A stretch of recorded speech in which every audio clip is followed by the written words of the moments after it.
Honorable Member Ramanathan Arjuna, you have 7 minutes. Good afternoon, everybody. As a doctor and was a former medical administrator, I have to tell something. I would like to speak in Tamil. முள்ளிவாய்க்காலிலே கொத்து கொத்தாக எங்களுடைய சமூகம் இறந்த நாட்களிலிருந்து வடக்கு கிழக்கு நீங்கள் நினைக்கலாம் நான் இப்போது ஜாதிவாதி அதாவது இனம் சம்பந்தமான விடயம் கதைக்கிறேன் என்று அதுக்கு உதாரணமாக ஒரு விஷயத்தை சொல்லிவிடுவதை கதைக்கிறேன். யாழ்ப்பாணத்தில் நடந்த தையிட்டி விகாரையை இடிக்க சொல்லி என்னுடைய பக்கத்தில் இருந்தவர்கள் சொன்னபோது தையிட்டி விகாரை என்பது மதம் சம்பந்தமானது, ஆகவே இடிக்கக்கூடாது என்று சொன்னவன் நான். அந்த அடியிலே வடக்கு கிழக்கிலே சிறுபான்மை இனமாகிய எங்களுடைய தமிழினம் முஸ்லீம் இனம் உங்களுக்கு நன்றாகவே தெரியும். ஹம்டி ஃபஸ்லீன் எனப்படுகின்ற 3 வயசு குழந்தை எல்லாரச்சிலே அவருடைய 2 கிட்னிகளையும் வெட்டியெடுத்த போது லாவகமாக அந்த கன்சல்டனை இலங்கையிலிருந்து வெளியேற்றி அனுப்பின வரலாற்றில் இருந்து நாங்கள் உங்களுக்கு நன்றாகவே தெரியும். சிந்துஜா எனப்படுகின்ற பெண் 2024ஆம் ஆண்டு 7ஆம் மாதம் 27ஆம் தேதி மன்னார் வைத்தியசாலையிலே அனுமதிக்கப்பட்டு இரவு 12 மணிக்கு அனுமதிக்கப்பட்டு காலமை 7 மணி வரைக்கும் அந்த பெண்ணை அந்த குழந்தையை யாருமே பார்க்கவில்லை. அந்த தாய் பால் கொடுத்து கொண்டிருக்கும் போது அப்படியே விழுந்து மரணித்தவள் இன்று வரைக்கும். அதனால் தான் நான் சிறை சென்றேன். பேராதனை வைத்தியசாலையில் நான் வேலை செய்கின்ற போது எனக்கு சொல்லப்பட்டது அந்த தாயினுடைய மரணம் சம்பந்தமாக கேளுங்க என்று. அதன் போது நான் அந்த வைத்தியசாலைக்கு போனதற்காக வழக்கு பதியப்பட்டு 5 நாட்கள் சிறையில் அடைக்கப்பட்டவன் நான். இன்று வரை எங்களுடைய சுகாதார அமைச்சு சம்பந்தப்பட்ட வைத்தியர்களையோ சம்பந்தப்பட்ட தாதியர்களையோ எந்த கேள்விக்கும் உட்படுத்தவில்லை. ஏஆர் எனப்படுகின்ற பொய்யான வழக்குகளை பதிந்த போலீசாரை நீதிமன்றம் சொல்லியிருக்கிறது பி என்ற அடிப்படையில் பதிய சொல்லி இன்று கூட அந்த குழந்தையினுடைய மாமனாருடன் 30 கதைத்த போது கூட அவர்களுக்கு எந்த அழைப்பானையும் சுகாதார அமைச்சில் இருந்து ஒரு டிசிசி மீட்டிங்கை கூப்பிட்டு சிரித்திருக்கிறார்கள். அந்த குழந்தை இறந்தது அந்த தாய். இப்போது அந்த 4 மாத குழந்தைக்கு தாயும் இல்லை தந்தையும் இல்லை. அதே மாதிரி கிளிநொச்சி வைத்தியசாலையை எடுத்துக்கொண்டால் கிளிநொச்சி வைத்தியசாலையில் கூட ஒரு கர்ப்பிணி தாய் அனுமதிக்கப்பட்டு போஸ்ட்மார்ட்டம் ஹெமரேஜ் மூலமாக இறந்திருக்கிறார். ஆனால் இதுவரைக்குமே எந்த நடவடிக்கையும் எடுக்கவில்லை. எங்களுடைய சுகாதார அமைச்சருக்கு தெரியும், யாழ்ப்பாணம் போதனா வைத்தியசாலை என்பது வடக்குக்கு மட்டுமல்ல தெற்குக்குமே ஒரு பிரதானமான வைத்தியசாலை. சம்பந்தப்பட்ட சுகாதார அமைச்சர் மட்டுமல்ல ஜனாதிபதியுடன் தெரிவித்திருக்கிறேன். அங்கே நாங்கள் வைத்தியர் சத்தியமூர்த்தி எனப்படுவரை கடந்த கால கள்ளர்களை பிடிப்பது என்று நீங்கள் சொல்லுகிறீர்கள். 2015ஆம் ஆண்டு எனது இனம் படுகொலை செய்யப்பட்ட போது புதுமாத்தலன் வைத்தியசாலையிலே வைத்தியர் சத்தியமூர்த்தி வேலை செய்து கொண்டிருந்தவர் 2009ஆம் ஆண்டு வெளியால் வந்த CNN தொலைக்காட்சிக்கு சொல்லியிருக்கிறார். எல்டிடியினால் தான் சொல்லப்பட்டு தான் புதுமாத்தலன் வைத்தியசாலையிலே அவ்வளவு கொலைகள் நடந்தது. என்னுடைய தந்தை மறுபடியும் சொல்லுகிறேன், கன்சர்ட்டில் பதிந்து கொள்ளுங்கள். என்னுடைய தந்தை 2009ஆம் ஆண்டு புதுமாத்தலன் வைத்தியசாலையிலே கால் வெட்டப்பட்டு வயிற்றிலே காயப்பட்டு திருவோணமலைக்கு கொண்டு வரப்பட்டு பதவியா வைத்தியசாலை கொண்டு வர காணாமல் ஆக்கப்பட்டிருக்கார். இன்று அதே மாதிரி எத்தனையோ உயிரினங்கள் தங்களுடைய காணாமல் ஆக்கப்பட்ட உறவுகளுக்காக வைத்தியசாலையில் வைத்து ராணுவத்திடம் கொடுத்திருக்கிறோம், டிராக்டர்களில் கொடுத்து சௌரங்களை கொடுத்திருக்கிறோம். எப்போதுமே இது சம்பந்தமாக நாங்கள் நடவடிக்கை எடுக்கவில்லை. முள்ளிவாய்க்காலிலே இனப்படுகொலை நடக்கவில்லை என்று சொன்ன ஜனாதிபதியினுடன் அவருடைய கட்சிக்காரன் நான் கேட்கிறேன், வைத்தியசாலைக்கு அடித்த செயல்கள் உங்களுக்கு தெரியவில்லையா? பரவாயில்லை, நீங்கள் அதுக்குரிய பதிலை தருவீர்கள் என்ற எந்த நம்பிக்கையும் ஜாழ்ப்பாண தமிழனாக எனக்கு எந்த நம்பிக்கையும் இல்லை. அது தவிர ஜாழ்ப்பாணத்திலே சாவச்சேரி என்ற ஒரு வைத்தியசாலை இருக்கிறது.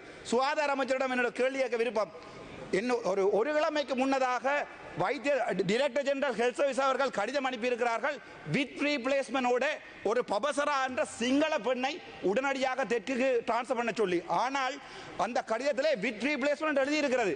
அங்கே இருக்கிற வைத்திய அதிகாரி மாட்டன் என்று சொன்ன மாட்டன், அதாவது அட்மினிஸ்ட்ரேட்டராக எனக்கு தெரியும் ஒரு வைத்தியசாலை வைத்திய அதிகாரி விரும்பாமல் டிரான்ஸ்ஃபர் பண்ணாமல் இந்த டிரான்ஸ்ஃபர் நடக்க முடியாது.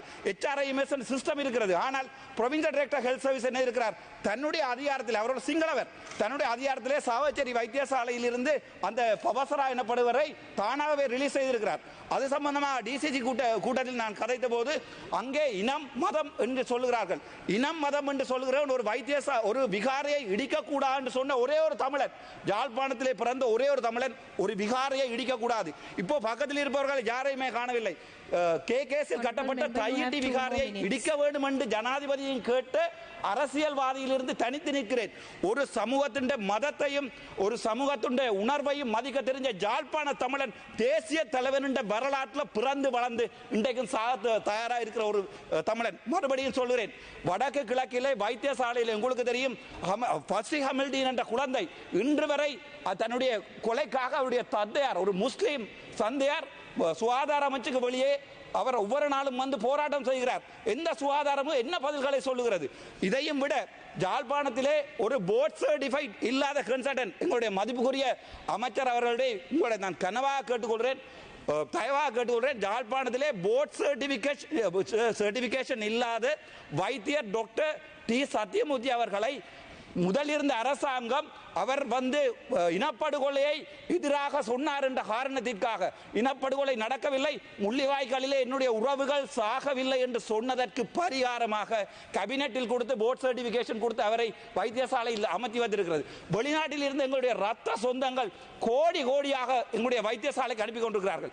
அதில் ஏதாவது ஒரு கணக்கு எங்களுடைய சுகாதார அமைச்சுக்கு தெரியுமா என்று நான் கனவுடன் கேட்டுக்கொள்கிறேன், தயவுடன் கேட்டுக்கொள்கிறேன். இன்று பார்த்தால் அவர் ஒரு வீடியோ போடுகிறார், தான் கண் வைத்தியசாலையை கட்டப் போகிறேன், என்னுடைய சொந்த சகோதரங்கள் டயஸ்போராவை காசு அனுப்புமாறு. அது எங்களுடைய சுகாதார அமைச்சருக்கு தெரியுமா? அது சம்பந்தமான எந்த நடவடிக்கை? இப்போது எங்களுடைய சுகாதார அமைச்சு, எங்களுடைய சுகாதார அமைச்சர் நான் அனுமானிக்கிறேன் தங்கமூத்து சத்தியமூர்த்தியுடனும் சுவிஸிலே இருந்து வந்திருக்கின்ற அவருடைய அடியாட்களுடன் சேர்ந்து மறுபடியும் ஒரு டீல் அடித்திருக்கிறார்கள். வெளிநாட்டிலே கருப்பு பணமாக எங்களுடைய தேசிய தலைவனின் பணத்தை வைத்தியசாலையிலே வெள்ளை பணமாக மாற்றுவதற்கு.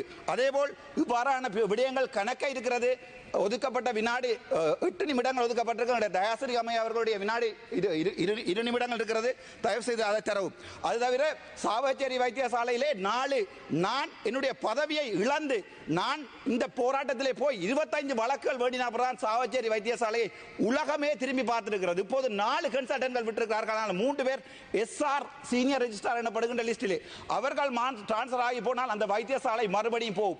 2014ஆம் ஆண்டு 400 மில்லியன் ஒதுக்கப்பட்டு அதிலே 200 மில்லியன் சம்பந்தப்பட்ட இன்னொரு இப்போது பாராளுமன்றமாக இருக்கிறவர் வவுனியா வைத்தியசாலைக்கு அந்த காசை சூறையாடி, ஆனால் அது சம்பந்தமாக சுகாதார அமைச்சு ஏதாவது நடவடிக்கை எடுக்குமா என்று கேட்டால் இல்லை.